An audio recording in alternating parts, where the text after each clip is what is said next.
Hi, I'm Lauren, I'm Friday, and today I'm here to talk to you about screwing up.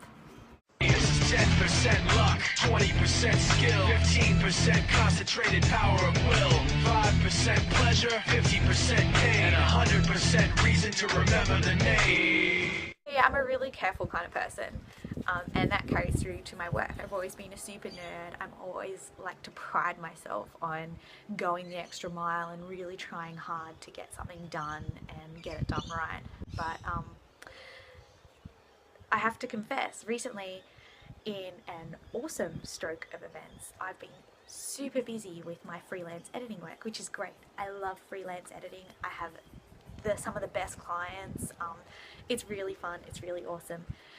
But I'm also a young adult author, and I had decided to self-publish my second book, The Problem with Crazy, and I sent it off to an editor about a month ago.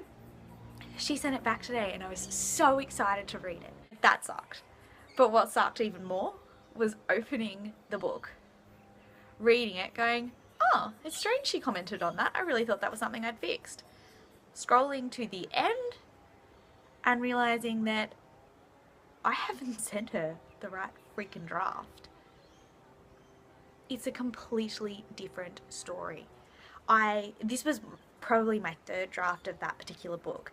Since then, I think I'd done maybe 6 other drafts.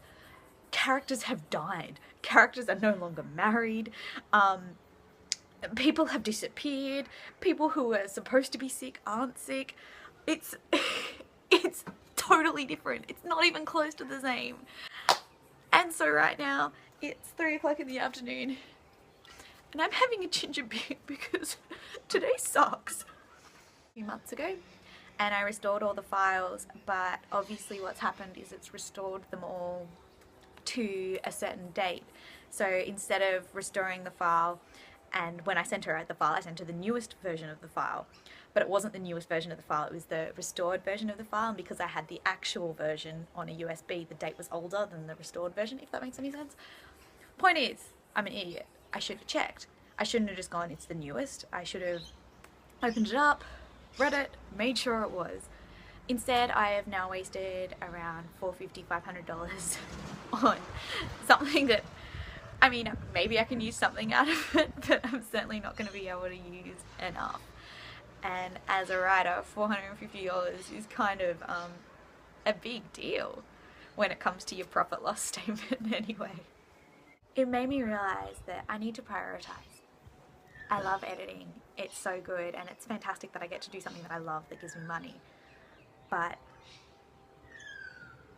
what I want to do is write young adult fiction, and I can't keep pushing myself and putting editing 120% first when I really want to, pursue my fiction career. So